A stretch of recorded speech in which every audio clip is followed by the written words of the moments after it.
most likely some of these people who express fears about being around transgender people have probably been around transgender people and have shared spaces with transgender people. They just might not have known it.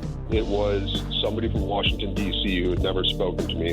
I had to Google who she was, as I got this, and I was like, cool, so this is disingenuous, and this is arbitrary, and this is not on performance. This is across-the-board termination. The thing that has to happen first, before we take any policy initiatives, is we have to change hearts and minds, and we have to basically uncover the history, a history that's been lost and obscured. Just the idea that Jim Crow was regional is basically what most people think, and it wasn't.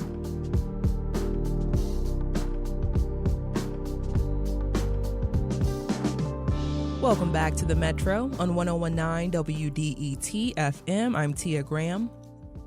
DEI is going away. That's been the story for businesses and colleges in America over the last month, with pressure from the Trump administration and from the Department of Education and the University of Michigan and a number of other universities. They have removed their diversity, equity, and inclusion offices. But it's not just the White House that doesn't like DEI. DEI programming has been criticized by some professors, students, and public commentators as well. And for the rest of the hour, we want to understand, what is DEI? What did it try to accomplish? And why do some want to remove it? Producer Sam Corey sat down with the person who started DEI programming at the University of Michigan back in 2016. Robert Sellers is a professor of psychology and education and the first chief diversity officer at the University of Michigan. The two began this conversation discussing what Professor Sellers' reaction was to the removal of DEI. The Metro has contacted several U of M regents who helped terminate DEI practices. We are still waiting to hear back from those elected officials. You were the university's first chief diversity officer. What was your reaction to the news of the canceling of DEI programming at the University of Michigan? I was very disappointed and embarrassed for my institution. Yeah, why? It's not consistent with our own values as an institution.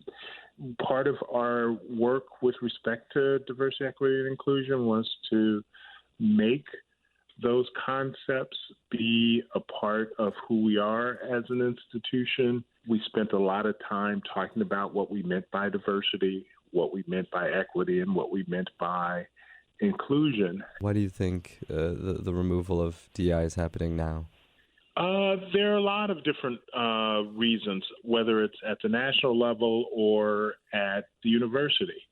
So one part of the reasons is politics, that there's been a well-funded, well-structured plan to slander DEI, in which folks never actually define what they mean by DEI, but yet frame it as if it's all these things that it is not. Ironically, many of the things that they attempt to use to slander diversity, equity, and inclusion work are the things that they're actually doing. So, for instance, one of the arguments is that DEI is not inclusive of everyone, that it excludes people, that DEI is somehow woke, as if they're one and the same, even though woke is a characterization that has no meaning. The goal of DEI is to provide everybody an opportunity to be successful. Later, I want to get into some of the critiques of DEI and what some folks are saying, but I do want to step back because you said something important, which is people say DEI is everything. They can kind of make it whatever. I want to hear from you. What is the purpose of diversity, equity, inclusion initiatives? What are they, and what are they supposed to do? Well, they're supposed to first and foremost recognize that while talent is distributed everywhere, opportunity is not. And therefore, if as a society or as individuals we're going to get the most out of us, then we need to concentrate on breaking down those barriers that do not allow certain people at certain times the same kind of access to contribute to the greater good. You've said that Michigan's DEI office is regarded as, quote, being among the best in the country and has the data to back it up. I'm wondering if you could talk about that a little bit. So in terms of, if you look at the nature of the work and just some of the work in terms of our numbers with regards to diversity, for example. So during the university's DEI efforts from 2016 to 2024, you see an increase in terms of our student population with respect to first-gen students, 47%. Asian American students increased by 59%. Black African American students increased by 21%. Our Latino Hispanic students increased by 125%. With regards to traditionally underrepresented minority communities, you see increases. You see similar kinds of increases in terms of our faculty and our staff. With respect to affordability, 32% increase in terms of the percentage of Pell Grant recipients at the University of Michigan. You noted earlier in our conversation that, having a sense of belonging was important for DEI efforts to improve that. University of Michigan surveys revealed that there was a less positive campus climate and a less sense of belonging since DEI programs were implemented. Do you think DEI had an influence on that? Why do you think students were responding this way? Well, first, I think it's important to understand that data was cherry-picked. So actually, in that same survey, you find that roughly 8-to-1 students compared the DEI climate at the start of our DEI strategic plan to it at the end of the plan, and 8-to-1 of them defined it as being much better as compared to those who thought it was much worse. It's also important to know when they said, so when you ask the question, well, their overall satisfaction is less positive now than it was when we first did the study 5 years ago. Well, DEI wasn't the only thing that happened between those 5 years. So in between those 5 years, and the question wasn't about DEI, it was just overall satisfaction. In those 5 years, we had one of the most divisive presidential elections in the history of the country. We had a worldwide pandemic, a number of really divisive incidents on our campus that actually played out. There's one more aspect of this that I guess I want to push you on, which is there's a complaint that DEI programming, and even just it existing and pushing a particular mindset, as you've noted, is making students soft. Essentially that curriculum and academic programming are changing to make kids feel more comfortable and therefore prevent them from engaging with ideas in critical ways, especially ideas that they don't agree with. There have been a number of professors that have complained about this. I'm wondering what you make of this critique. Well, one is we've never made a professor teach anything any way that they didn't want to teach. They have every right in the classroom to teach the way that they want to teach. So this notion that somehow DEI is making people teach a particular way or do a particular way is problematic.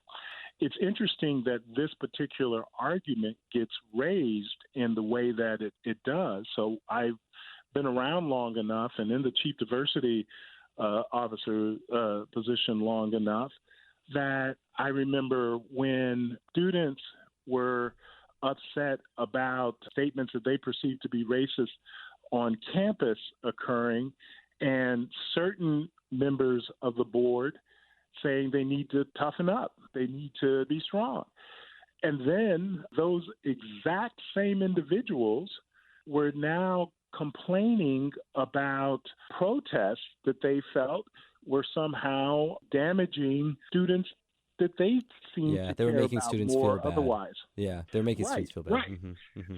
So this notion of, oh, well, the students are too soft, or no, we are need to push them harder, really depends on which students you're talking about. What do you think will happen at the University of Michigan now that DEI is going away? What do you think the consequences will be? Well, so I think it's going to be hard. I think we will have lost as an institution an opportunity to continue to be leaders and best and to get closer to a place where everybody has an opportunity to be successful and to contribute to the larger good. At the same point in time, I also believe strongly that ideals of diversity, equity, and inclusion are still part of the values of most of our faculty, most of our students, and most of our staff, most importantly. And we may have to work in spite of the university administration as opposed to with the university administration. That was producer Sam Corey speaking with the University of Michigan's first Chief Diversity Officer, Professor Robert Sellers. U of M has cut its DEI office after threats of losing funding from the federal government. And just a heads up, the Metro has reached out to several U of M regents who helped eliminate or terminate DEI practices. We are still waiting to hear back from them.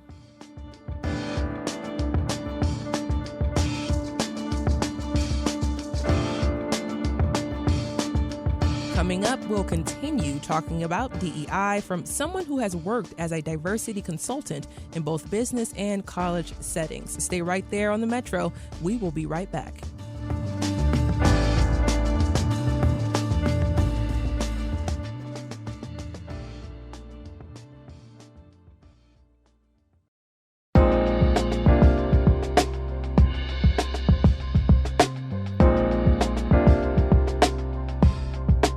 This is the Metro on 1019 WDET FM. I am Tia Graham alongside Robin Vincent. We've been discussing the end of DEI programming at a number of universities, including the University of Michigan.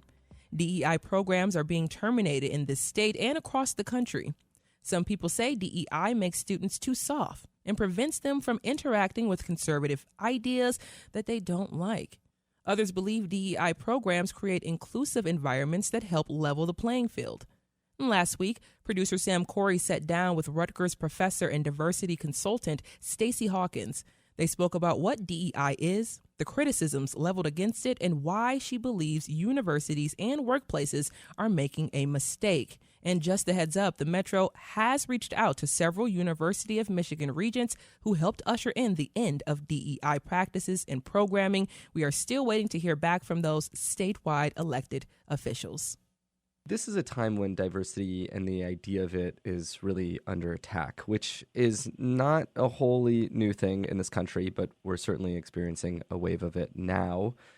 Embracing diversity, I think, is difficult. Having people with different life experiences and outlooks often creates clashes with others who are accustomed to seeing and doing things in a particular way. Why is this work important to you? Why is diversity important? Well, if you go back to the origins of diversity, I think that, to your point, it was really an acknowledgement that diversity is difficult. It's difficult to manage difference, particularly in structured environments like workplaces. But the reality is that the demographic inevitability of diversity was upon us. So we have been predicting the move towards a majority-minority nation for decades now. And in anticipation of that, really, diversity practice management was about trying to figure out how to leverage this coming diversity, right? The onslaught of diversity was something that could not be stopped. And so the question was, how are you going to make it an asset and not a disadvantage? And diversity management was the way to do that. The question becomes what you do about the diversity. And I think really the equity and inclusion parts are really the more paramount aspects of diversity practice. Yeah, well, I'm glad you brought that up because, of course, we're talking about DEI, and I want to talk to you about diversity, equity, and inclusion. I think a lot of people don't exactly know what that is, and they use it in a lot of different ways. So what is DEI, and in what ways has that kind of programming got implemented in universities and workplaces? diversity is really about representation. It's really about, do you have difference represented, and difference across a range of dimensions of identity in your context, whether that context is a workplace or it is a school environment or some other institutional environment. Diversity is just about how well represented different groups are.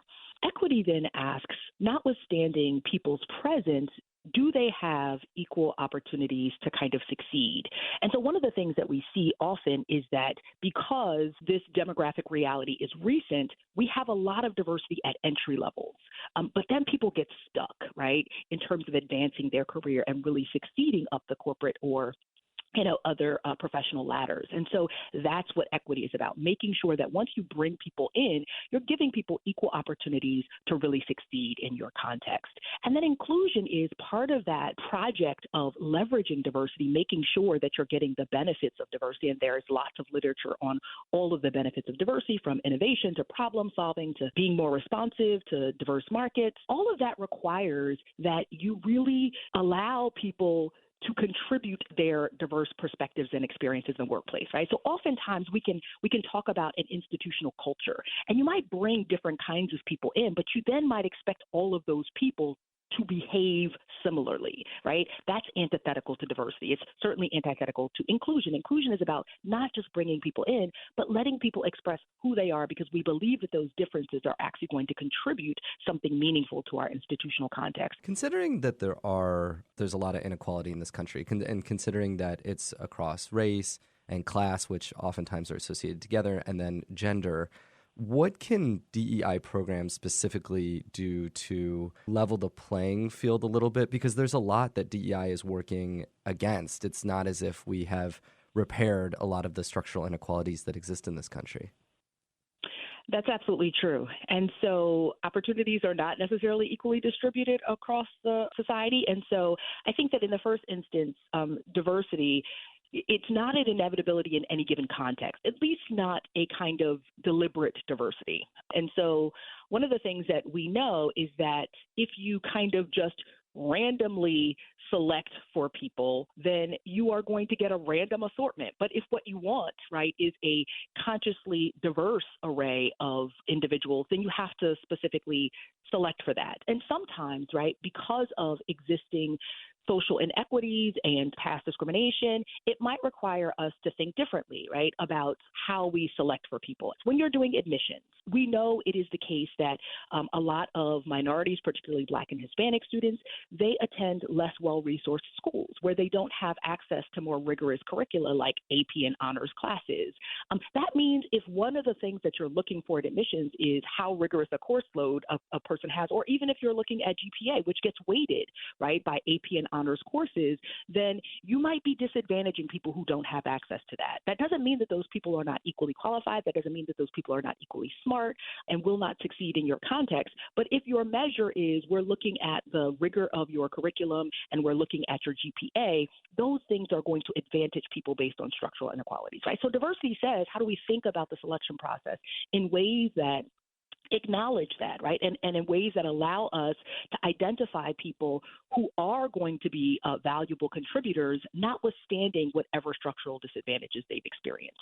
We're talking, of course, about DEI in university contexts. You wrote an article in the Chronicle for Higher Education noting that there is sometimes tension between diversity and academic freedom. You write, quote, "These conflicts are not just about competing ideas. They're about whose identity and perspective matters. Rather than about what people can say, they're about whose views and indeed very presence in academia we value." What is the tension between diversity and academic freedom? How do you see that tension? Yeah, it's a really knotty problem. And, if I had to try to simplify it, although I hope not oversimplify it, I would say the tension really is because colleges and universities have paid a lot of attention to diversity. They've paid a lot of attention to ensuring that they have a lot of difference represented in their communities. What they haven't paid as much attention to is the equity and inclusion, paying attention to the fact that when we welcome new types of people into our environments, we might need to adapt those environments to those new people. We administer, right, our kind of educational environment structurally and kind of operationally in ways that have not accounted for the vast diversity that now exists on these campuses. And I think that there are ways in which we now have to pay attention to. And so to say that, faculty should be able to do and say whatever they want in the classroom and not pay attention to whether or not that actually has different impacts on different types of students is problematic, because if it's impacting students differentially, then some of those students are, number one, not being given an equal opportunity to learn, and number two, they might not feel fully included. They might not feel able to fully participate and contribute to those learning environments. And that's the entire reason why we admitted them in the first place, because we think that their diversity is an asset, because we want them to be full contributors. You talk about examples in your piece in the Chronicle about that. You say, consider, for example, a professor who refused to use a student's preferred pronouns, or another who repeatedly requested a student use an anglicized name in class, or another who instructed international students to speak English while on campus. In cases such as these, professors commonly define their actions as protected, sometimes even well-intentioned speech. I think the thing that you're getting at here is that some professors are upset with DEI because it's forcing them to change their behavior to be more open in a way that they're not used to. Is that a fair characterization? Not just open, more accommodative. That's the issue, right? They think that we should have complete autonomy, right? Free from any kind of interference with the decisions we make about how we teach in the classroom. And I think that, again, if we've made the decision that we want to invite broad experiences and, have broad differences reflected in our classrooms, we need to accommodate that difference. And we can't simply say, I'm going to continue to do the same thing that I've always done when we had much more homogenous institutions, right? And we didn't have to attend to, because we acknowledged at the start of this conversation, diversity brings challenges. Bringing different people together is not easy. It requires you to take account of the ways in which people show up differently, how they have different expectations, how they have different modes of operation, how they have different kind of frames of reference. And all of that matters for whether or not those people are able to work effectively together and, quite frankly, especially productively, right, towards some common goal. And so it requires work. You're listening to The Metro on WDET, Detroit Public Radio. I'm producer Sam Corey, speaking with Rutgers Law professor and diversity consultant Stacey Hawkins. We're discussing what DEI is amid universities like the University of Michigan closing their DEI offices due to pressure from the White House. Professor Hawkins, I want to talk to you about a number of criticisms that have been leveraged at DEI, especially recently. One of them is this idea of meritocracy. And I hear this from a lot of different people, including people of color. When DEI is in discussion and when DEI is being used, they feel like diversity is being promoted and leveraged ahead of meritocracy, and that meritocracy doesn't matter anymore. It doesn't matter as much. Obviously, this is a very old concept and philosophy in America. It's very important to many Americans. What do you make of that pushback when people say, well, these programs don't value merit as much? I have two responses. The first is always the merit discussion only arises in conjunction with diversity. We never assume that the selection decisions of institutions, again, whether they be academic or professional institutions, should be questioned, that they would operate against their own interests by engaging in selection mechanisms or selection procedures that select for incompetence, right? We never question that. And to be quite frank, there are lots of selection procedures and mechanisms that don't involve traditional credentials. Think in the professional context about nepotism. We hire people that we know, especially people who we're related to. And people don't question that in terms of, oh, well, that violates meritocracy. People accept that, that must be, right, a sensible thing, and we accept that. The same with respect to, legacy admissions or athletic admissions in the academic context. We don't question those things. We are starting to question those things now, but generally speaking, we have not questioned those things in the same way. And so I think that the merit claim was always a red herring. It was always a distraction, right, from the main point, which is we don't like diversity, right? Because merit is never questioned on behalf of institutions. No one's going to operate against their interests and select for people who are incompetent. That just doesn't make any sense. The second thing is that that's not actually what's happening, right? And so it really fundamentally misrepresents or perhaps just misapprehends the way selection happens, both in the academic and the employment context. Diversity only gets considered after merit has been resolved. And so you look at a pool of applicants, whether those are employment applicants or college applicants, and you say, among this pool of applicants, who is qualified for admission? Almost inevitably, you are going to have more qualified people than you have positions to fill or seats to fill. And so after you figure out who's qualified, other considerations begin to inform selection. And so we're not talking about people who are unqualified. We're talking about among qualified people, what else do we care about? And one of the things that we might care about is diversity. I know that you don't work there, but at the University of Michigan, surveys revealed that there was a, quote, a less positive campus climate and a less sense of belonging after DEI programs were implemented. This brings me back to, I guess, the idea that diversity, to your point earlier, is better in businesses, like it leads to better outcomes. But there was once a paper I was reading a number of years ago that suggested that that is true, and also people were slightly less happy because they had to work through really hard things that they didn't have to work through before, and they really had to be pushed. I'm wondering what you make of a kind of survey result at the University of Michigan suggesting that people don't feel as good about the university amid DEI being implemented. So the first thing that I want to say is that it was not clear to me about the kind of rigor of the statistical analysis in that case, especially because it seemed to me that the data coincided with other factors unrelated to diversity, like COVID, right, that could also have contributed to people's sense of dissatisfaction. And also, I think that there were only kind of a couple of snapshots. And so, methodologically, I'm not sure that that's a very reliable analysis in terms of laying the blame for the diversity, equity, and inclusion programs for the kind of dissatisfaction or the decline in student sentiment happening at Michigan. But putting that aside, let's assume that we could attribute some of this decline to the diversity efforts. Again, we started out by acknowledging diversity is hard. Diversity makes things more difficult. That's why you need diversity management, right? You can't bring different people in and not effectively manage that difference because otherwise it's going to be a liability. We know that. That's the reason why diversity practice management developed, because we said diversity is inevitable. It can either be a liability, right, because we know diversity is hard. We know it causes conflicts. Or if we figure out how to manage it effectively, it can be an asset. And so I do think that there is some growing pains, right, associated with, managing your diversity efforts effectively, standing up these processes. I was in employment law practice, and I used to do a lot of training. One of the types of training we did was sexual harassment training.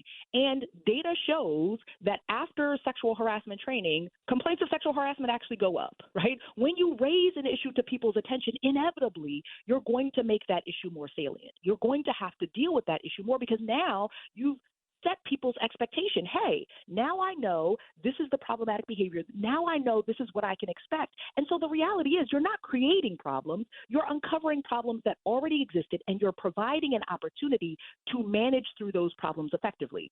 So in other words, prior to DEI initiatives, we just buried the problem, and now it's more out in the open. And so we got to deal with it, and that's going to be hard. And we raise expectations also, right? I'm a big proponent of, you can't be disappointed if you don't expect much, right? So if you don't tell people, right, that they have a reason to expect feeling included and welcome and equitable opportunities, then they're not going to be dissatisfied, right? They're going to say, hey, I never expected anything more, so I'm fine with it. They might have been miserable, but they were fine in their misery because that was what they expected. I want to push on one more side of this, which is that there's the complaint that DEI is making kids soft, that curriculum and academic programming is changing to, as you said, accommodate to students' to make them feel more comfortable, more included. And so when they need to engage with ideas that make them uncomfortable, especially conservative ideas, they don't want to do it. Examples of this is student protests shouting down speakers that they don't like or don't agree with or think that they are harmful in what they are doing in their actions. What do you make of that critique? So I actually addressed this in the article that you referenced about the conflict between DEI and academic freedom. And what I say is that it really is a very complex and nuanced calculus that has to be made in each instance about how to balance kind of these competing considerations, right? Yes, we're an academic environment. We want to expose students to intellectual rigor. Sometimes we want to make them uncomfortable introducing them to new ideas. But what we don't want to do is be disrespectful. What we don't want to do is impair students' ability to effectively engage in the academic enterprise, right? And so I think there's a difference between saying, I'm going to introduce you to some concepts that you might be uncomfortable with. You might not necessarily agree, with ideas about Marxism or capitalism, but, we have to wrestle with all of those. That's very different than saying, I'm not going to call you by your preferred pronoun, or I'm going to change your name in the classroom, or I'm going to use racial epithet in a classroom filled with people who find those epithets offensive.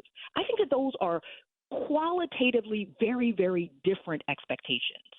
I want to close by talking about a professor that you referenced in your article that we're talking about, who I think follows DEI and makes the accommodation and doesn't, in his own words, sacrifice free speech. Jeffrey Stone, a University of Chicago law professor and a avowed defender of free speech, recently agreed to forego the use of a racial epithet that he had used in his class for many years. You write that he had realized that it was causing real harm to his students and that their harm mattered to him, and he wanted to change after he was confronted by them. Do you think this is the example that professors should be following, that they don't need to change the ideas and arguments that they're trying to convey to students, but they do need to alter the way they're teaching them to be more inclusive, which is something that many of them have never had to do? Yes, absolutely. And so the critical question that faculty have to ask themselves, especially when they use the defense of academic freedom, is if what you're trying to do is instruct students in difficult concepts, consider whether or not the way you're doing that is actually frustrating that purpose. If students aren't able to engage effectively with your concept because of the way that you're delivering it, then you're not actually accomplishing your academic goals, right? And so academic freedom shouldn't really be a defense to that. Yes, should you take seriously the obligation to instruct students and to sometimes, have them engage with difficult concepts? Absolutely. But if you can't do that in an effective way that doesn't undermine student learning, then there's a problem. I do want to ask, I guess, about conflict resolution. In the New York Times article surveying people who had criticisms of DEI, there were a number of students who were upset about things that were happening in their classroom, and they later apologized not for criticizing the way something was taught, but criticizing themselves for the way they went about it, for not being as kind or as courteous, I guess, to a professor as they could have been when offering critiques. Do you think we have a larger problem of just working through conflict, and that this goes before entering the workplace and the university, and we just have to teach or get a lot better at managing conflict resolution and how to bring up issues when we're having problems with people, especially our superiors? Absolutely. And I think that our digital age and then COVID, right, have only exacerbated the problem. And quite frankly, this country has never wrestled, right, with its kind of racial tensions and quite frankly, a range of its social inequalities, gender identity and sexual orientation, all of those things. We have pushed those things under the rug. We have just kind of silenced the history and let's just move on. Let's just focus on the future. We're trying to do the right thing now. And I think that that's all coming to a head right now. I think that in a context where we are valuing diversity, equity, and inclusion that says, look, we recognize that number one, difference is inevitable, but number two, difference is positive, and we've got to figure out how to effectively navigate that difference, that is challenging our skills, right, of interpersonal interaction and communication. And I think that most of us are not good at it. And diversity takes a lot of the blame for creating problems that it's simply trying to help us navigate, right? The problems were there. The problems are going to be there. If we're ever going to see our way through these problems, we have to have effective practices for helping us work together productively. Speaking about not having this, what do you think university life will be like without DEI? What do you think the consequences will be? I don't think that it's possible to have diversity excised from university life because, like I said, it's a demographic inevitability. Quite frankly, not only is the population more diverse, but, data shows with the coming demographic cliff, the only new market for higher education are diverse markets, right? Traditionally underserved markets. And so the survivability, right, of higher education depends on diversity. I think that managing that diversity is inevitable. And that's the reason why most of these colleges and universities, especially those in states that have been required to dismantle their diversity, equity, and inclusion apparatus, those people have simply been shifting those functions, right, under different operations, because there's no way that you can have colleges and universities filled with diverse students and faculty and staff and not have effective mechanisms for managing it. You just simply can't. That was producer Sam Corey speaking with professor and diversity consultant Stacey Hawkins about DEI and why she thinks universities and workplaces shouldn't get rid of it. This is The Metro, a production of WDET, a listener-supported service of Wayne State University. I'm Tia Graham alongside Robin Vincent, and this is WDET FM, Detroit Public Radio, your connection to news, music, and conversation.